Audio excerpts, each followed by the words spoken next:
இது வந்து குக்கிங்க்கும் யூஸ் பண்ணிக்கலாம், பேக்கிங்க்கும் யூஸ் பண்ணிக்கலாம். ஆட் ஸ்மெல் அரோமாலாம் இல்லாமல் சூப்பராகவே இருக்கும். கண்டிப்பாக இந்த டிப்ஸ் எல்லாம் ட்ரை பண்ணி பாருங்கள். அப்புறம் வீட்டில் இருக்கிற எல்லா பாசி பருப்பு, பச்சை பயிறு எல்லாமே இருக்கிற பருப்பெல்லாம் கொஞ்சம் கொஞ்சம் ஆட் பண்ணி 14 டேஸுமே இதே ஃப்ரெஷ்னஸோடு இருக்குது. ரொம்ப சூப்பராக இருக்குது. பேக்கெட் போட்டு டைல்யூட் பண்ணிக்கலாம். ஸோ இது ஒரு டீடாக்ஸ், சூப்பரான டீடாக்ஸ் ட்ரிங்க். கண்டிப்பாக குடிச்சு பாருங்கள். ஹலோ, வணக்கம். எல்லாரும் எப்படி இருக்கீங்க? நான் ரொம்ப சூப்பராக இருக்கேன். ஸோ நீங்கள் எல்லாருமே நல்லா இருப்பீங்கன்னு நம்புகிறேன். ஸோ இன்றைக்கி வந்து ஸ்டார்டிங்லேயே வந்து ரொம்ப யூஸ்ஃபுல்லான ஒரு டிப்ஸோடு நம்ம ஸ்டார்ட் பண்ணலாம். ஸோ ஃபர்ஸ்ட் பார்த்தீங்கன்னா, நான் ஆரஞ்சு பீலெல்லாம் கொஞ்சம் எடுத்து வச்சுருக்கேன். நம்ம அப்பப்போ ஜூஸ் போடுற ஆரஞ்செல்லாம் வந்து கலெக்ட் பண்ணி அது வந்து சன்ட்ரை பண்ணிக்கலாம். இல்லைன்னா வந்து நம்ம ஏர் ஃப்ரையரில் வந்து நல்லா ஏர் ஃப்ரை பண்ணிட்டோம்னா வச்சுக்கோங்களேன், நல்லா ட்ரை ஆயிடும். அதுக்குள்ளே இருக்கிற அந்த ஒயிட் கலர் பார்ட்டை மட்டும் ரிமூவ் பண்ணிக்கலாம். ஏன்னா அது கசப்பு தன்மை கொடுக்கும். ஸோ இது வந்து குக்கிங்க்கும் யூஸ் பண்ணிக்கலாம், பேக்கிங்க்கும் யூஸ் பண்ணிக்கலாம். அதே சமயத்துக்கு வந்து நம்ம ஃபேஷியல் ஸ்கின் கேருக்கும் யூஸ் பண்ணிக்கலாம். நான் ஸ்டெப் பை ஸ்டெப்பாக சொல்கிறேன். நம்ம ஆரஞ்சில் நம்ம ஜூஸ் புழிஞ்சிட்டு அந்த அவுட்டர் லேயர் வச்சுருப்போம் இல்லையா, ஸோ அதுக்குள்ளே இருக்கிற அந்த பல்பெல்லாம் வேஸ்ட் எல்லாம் ரிமூவ் பண்ணிவிட்டு அந்த தோல் ஏரியாவை மட்டும் எடுத்து சன்ட்ரையில் வந்து ஒரு 2 நாள் இல்லைன்னா 3 நாள் வச்சு எடுத்துக்கோங்க. நம்ம எவ்வளோ வெயில் இருக்கோ நிழலையே காய வச்சு எடுத்துக்கோங்க. அப்படி இல்லை, வெயில் காலம் இல்லை அப்படின்னா ஏர் ஃப்ரையர் வச்சுருந்தீங்கன்னா இல்லைன்னா ஓவன் ஓடிஜி வச்சுருந்தீங்கன்னா அதில் வச்சுட்டு கொஞ்சம் ட்ரை ஆகிற வரைக்கும், நல்லா அந்த ஈரப்பதமெல்லாம் போகிற வரைக்கும் நம்ம ஓடிஜியில் வச்சுட்டு அதுக்கப்புறமா நிழலில் காய வச்சுக்கலாம். இல்லைன்னா ஃபுல்லாகவே நம்ம ஓடிஜிலையோ இல்லைன்னா ஏர் ஃப்ரையர்லையோ வச்சுட்டு அதுக்கப்புறமா நம்ம அதை பவுட்ரு பண்ணி வச்சுட்டோம்னா வச்சுக்கோங்க, ஏர்டைட் கண்டெய்னர் வச்சுட்டோம்னா நம்ம எப்போ வேணால் யூஸ் பண்ணிக்கலாம். இது யூஸ் பார்த்தீங்கன்னா நம்ம ஃபேஸ் பேக் யூஸ் பண்ணிக்கலாம். அதே மாதிரி ஸ்மூத்திஸ் யூஸ் பண்ணிக்கலாம். டீக்கு ஆரஞ்சு டீ யூஸ் பண்ணிக்கலாம். பேக்கிங்க்கு நம்ம கேக்கெல்லாம் ஆரஞ்சு ஃப்ளேவர் வர வேண்டிய எல்லாத்துக்குமே யூஸ் பண்ணிக்கலாம். அது மட்டும் இல்லாமல் இது கூடவே வந்து ஃபேஸ் பேக் எப்படி ரெடி பண்ணலான்னா, நம்ம ஆரஞ்சு பீல் பவுடரும் நம்ம தயிர் இருக்கு இல்லையா, தயிர் இல்லைன்னா வந்து ஹனி யூஸ் பண்ணி நல்லா மிக்ஸ் பண்ணி நம்ம ஃபேஸ்க்கு அப்ளை பண்ணும்போது நல்லா ஸ்கின்னு நல்லா பிரைட்டன் ஆகும். அதே மாதிரி நமக்கு பிம்பிள்ஸ் ப்ராப்ளம்லாம் எல்லாமே ரிமூவ் ஆயிரும். இதில் வந்து விட்டமின் சி இருக்கிறங்காட்டி நமக்கு டேன் வந்து சூப்பராகவே ரிமூவ் ஆயிரும். அது மட்டும் இல்லாமல் இது கூட வந்து வினிகர் ஊற்றி கொஞ்சம் அந்த ஆரஞ்சு பீல் பவுடரில் வந்து வினிகர் ஊற்றி ஒரு 2 வாரத்துக்கு அப்படியே விட்டு அதை ஸ்ட்ரெயின் பண்ணி அந்த வாட்டரை வந்து டைல்யூட் பண்ணி யூஸ் பண்ணும்போது கிச்சன் சர்ஃபேசஸ் எல்லாம் வந்து ஈஸியாக அந்த க்ளீன் ஆகிடும். அந்த பேட் ஸ்மெல் அரோமாலாம் இல்லாமல் சூப்பராகவே இருக்கும். கண்டிப்பாக இந்த டிப்ஸ் எல்லாம் ட்ரை பண்ணி பாருங்கள். நான் இன்னொரு வீடியோவில் வந்து இந்த ஆரஞ்சு பீல் பவுடரை வந்து ரெடி பண்ணிவிட்டு நான் ஒவ்வொரு யூசேஜும் உங்களுக்கு கண்டிப்பாக காட்டுறேன். அதே மாதிரி நம்ம வந்து இது ஸ்நாக்காகவும் ஆரஞ்சு பீல் பவுடரை வச்சு நம்ம ஒரு கேண்டியாக ரெடி பண்ணலாம். அதே மாதிரி கார்டனிங் பர்பஸ்க்கு வந்து ரெப்பலண்ட்டாக கூட யூஸ் பண்ணலாம், பெஸ்ட் ரெப்பலண்ட்டாக யூஸ் பண்ணலாம், கம்போஸ்ட்டாக யூஸ் பண்ணலாம். இந்த மாதிரி நிறைய விஷயங்கள் இருக்குது. நம்ம தேவையில்லாமல் அதை வந்து தூக்கி எரியறதுக்கு பதிலாக இந்த மாதிரி ஒரு ட்ரேயில் வந்து வச்சிட்டோம்னா அது பாட்டு காஞ்சிட்ருக்கும். நம்ம அதுக்கு வந்து ஒரு நாள் வந்து மிக்ஸி ஜாரில் போட்டு பவுடரை அரைச்சி வச்சிட்டோம்னா நமக்கு நிறைய யூசேஜ் இருக்கும். கண்டிப்பாக இந்த டிப் உங்களுக்கு பிடிச்சிருக்கும்னு நினைக்கிறேன். மார்னிங் பிரேக்ஃபாஸ்ட்டுக்கு வந்து இன்றைக்கி அடமாவு ஆட்டி வச்சுருந்தேன். ஸோ நைட்டே ஊற வச்சுருந்தேன். ஸோ இன்றைக்கி காலையில் அடமாவு செஞ்சுக்கலான்னு சொல்லிட்டு அடை தோசைக்காக அடமாவு ஆட்டியிருந்தேன். ஸோ நான் இன்றைக்கி என்னென்ன போட்டேன் அப்படின்னா, அரிசி, இட்லி அரிசி கூடவே உளுந்து, அதுக்கப்புறம் சன்னா தால், அப்புறம் மூன் தால், கூடவே வந்து துவரம் பருப்பு, அப்புறம் வீட்டில் இருக்கிற எல்லா பாசி பருப்பு, பச்சை பயிறு எல்லாமே இருக்கிற பருப்பெல்லாம் கொஞ்சம் கொஞ்சம் ஆட் பண்ணி கூடவே வந்து வரமிளகாய், சீரகம் இது போட்டு அரைச்சிக்கிட்டேன். வேணும்னா நீங்கள் வந்து கொஞ்சோண்டு சோம்பு கூட ஆட் பண்ணிக்கலாம் அந்த ஃப்ளேவருக்காக. ஆனால் நான் இவ்வளோதான் ஆட் பண்ணேன். ஸோ இதெல்லாம் அரைச்சிட்டு நம்ம வந்து எப்பவும் போல் அடமாவு சுட்டுக்கலாம். இது கூடவே நல்லா ஃபைனாக சாப் பண்ண பல்லேரி வெங்காயம் இல்லைன்னா சின்ன வெங்காயம் நல்லா ஆட் பண்ணி நல்லா மிக்ஸ் பண்ணி நம்ம வந்து யூஸ் பண்ணும்போது சூப்பராக இருக்கும். அடமாவு வந்து ரொம்ப டேஸ்ட்டாக இருக்கும். குழந்தைங்களுக்கு வந்து நம்ம வந்து சாதாரண தோசை கொடுக்கறது காட்டிலும் இது வந்து ரொம்ப வந்து நியூட்ரியன்ஸு எல்லாமே கிடைக்கும். ஸோ அதனால் நான் கண்டிப்பாக ஏதாச்சும் வாரத்துக்கு ஒரு தடவையாச்சும் கண்டிப்பாக வீட்டில் அடமாவு செஞ்சுருவேன்.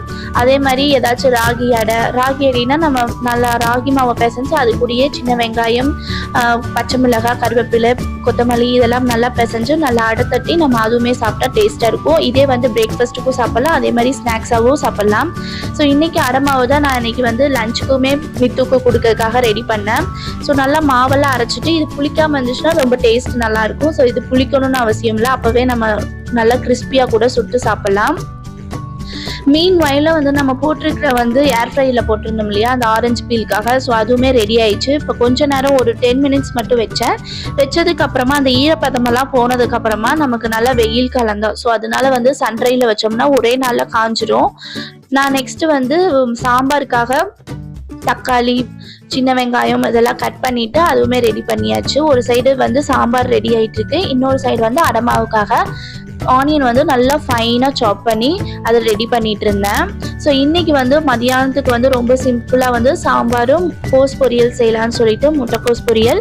ஸோ வந்து இப்போ டைம் இல்லாதங்காட்டி முட்டைக்கோஸ் பொரியல் மித்துவ விட்டுட்டு வந்து தான் நான் செய்யணும். ஸோ பார்த்தீங்கன்னாவே தெரியும் அடமாவு சூப்பராகவே ரெடி ஆயிடுச்சு.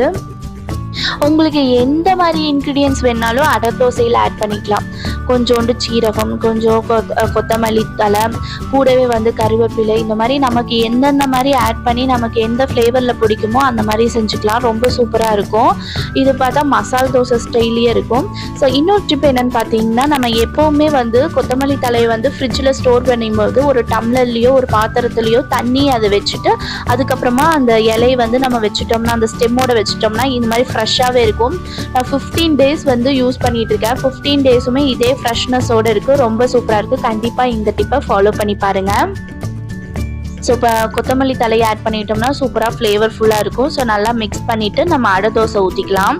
ஸோ இன்றைக்கி மார்னிங் பிரேக்ஃபாஸ்ட்டும் சரி, லஞ்சுக்குமே வந்து அடை தோசை தான் மித்துக்கு கொடுத்துட்டு இருந்தேன். அப்புறமா நாங்கள் வந்து ஒரு 12 மணி போல் வந்து நம்ம ரைஸ் சோக் பண்ணி வச்சுட்டோம்னா அப்புறம் மதியானத்துக்கு ரைஸ் வச்சுக்கலாம்னு சொல்லிட்டு, ஸோ அதனால் இன்றைக்கி அடை தோசை இது ஸ்நாக்ஸாகவும் கொடுக்கலாம், டின்னராகவும் கொடுக்கலாம், லஞ்சாகவும் கொடுக்கலாம். என்ன ஹெல்த்தியாக இருக்கு இல்லையா, நமக்கு ப்ரோட்டீன் எல்லா ஃபைபர்ஸ் எல்லாமே இருக்கிறங்காட்டி இது ஒரு ஹெல்த்தியான ஒரு ஃபுட்டு. ஸோ பிரேக்ஃபாஸ்ட்டும் சரி லஞ்சும் சரி நான் அதனால் நார்மல் ரைஸ் கொடுக்கல.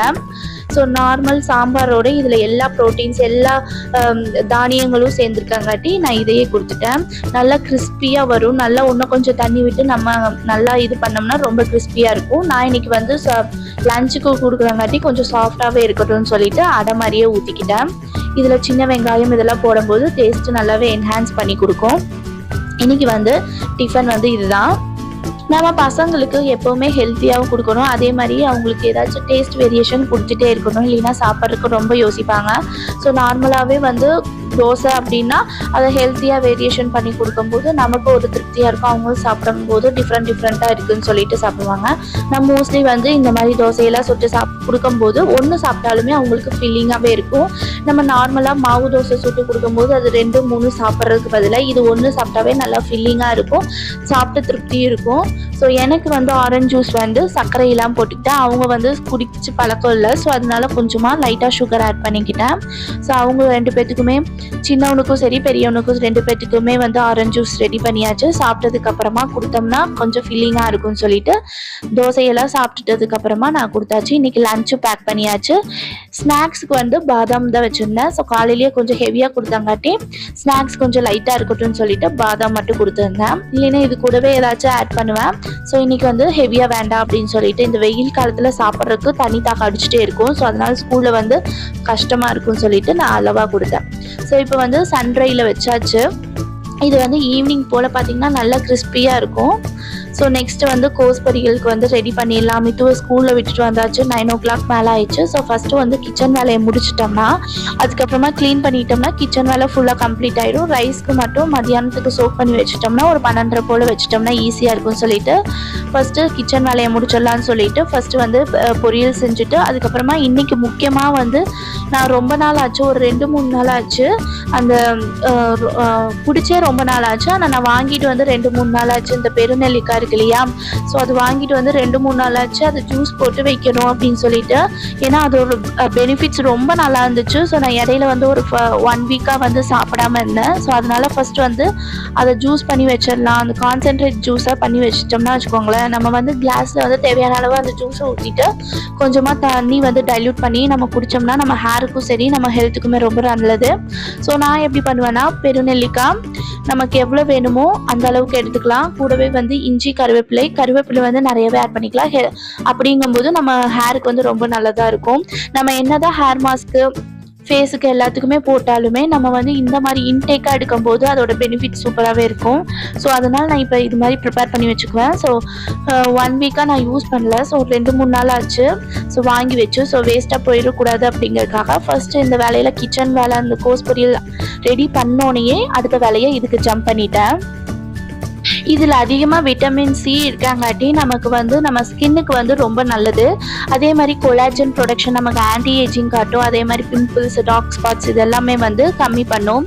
அதே மாதிரி ஹேர் ஃபால் வந்து கம்ப்ளீட்டாக வந்து கம்மி பண்ணும். அப்புறம் dandruff, supports natural hair growth இதுக்கெல்லாம் வந்து சூப்பரானது.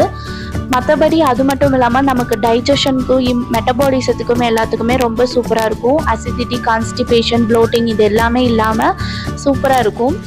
அது மட்டும் இல்லாமல் கொலஸ்ட்ராலுக்கு அப்புறம் இதுக்கெல்லாமே யூஸ் பண்ணலாம் இந்த ஆம்லா ஜூஸ். ஸோ ஓவராலாக வந்து இது சூப்பராக இருக்கும். நான் சுகர் ஆட் பண்ணாமல் ஒரு பிஞ்ச் ஆஃப் சால்ட்டு கொஞ்சம் இந்த கான்சன்ட்ரேட்டட் ஜூஸ் ஆட் பண்ணிவிட்டு நம்ம வாட்டர் போட்டு டைல்யூட் பண்ணிக்கலாம். ஸோ இது ஒரு டீடாக்ஸ், சூப்பரான டீடாக்ஸ் ட்ரிங்க். கண்டிப்பாக குடிச்சு பாருங்கள்.